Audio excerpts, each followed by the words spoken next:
In a small village in East Africa, there lived a man named Otieno.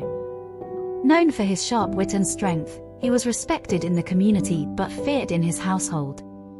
His temper was like a storm, unpredictable and destructive.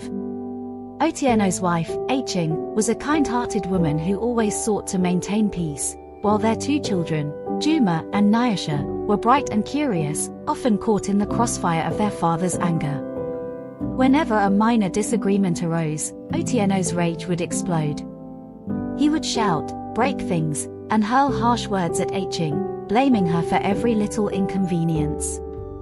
The children would hide in fear, and Aching's attempts to reason with him were met with more hostility. One evening, after a particularly heated argument, Otieno stormed out of the house, leaving Aching in tears. She decided she could no longer endure the mistreatment.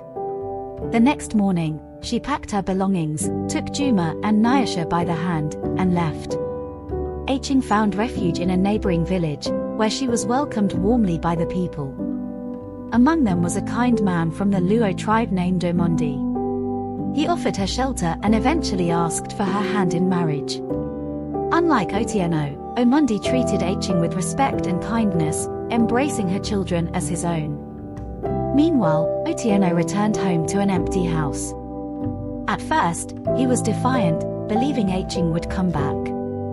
But days turned into weeks, and the reality of his loss sank in. The house that was once filled with laughter and life now echoed with silence. Desperate, Otieno searched for his family. When he finally found them, he discovered Aching had remarried. She looked happier than he had ever seen her, and the children, who once cowered in fear, now played freely and joyfully. Otieno begged for forgiveness, but Aching's heart had been too scarred by his anger to return. "You never valued us when we were with you," she said. "Now, we have found peace." Otieno returned to his village, consumed by regret. He realized that his anger had cost him his family, a price far greater than he could bear. Alone, he vowed to change, but the damage had already been done. Moral of the story: anger is like a fire, it destroys everything in its path if left unchecked. Treat your loved ones with respect and kindness, for once they are gone, it may be too late to make amends.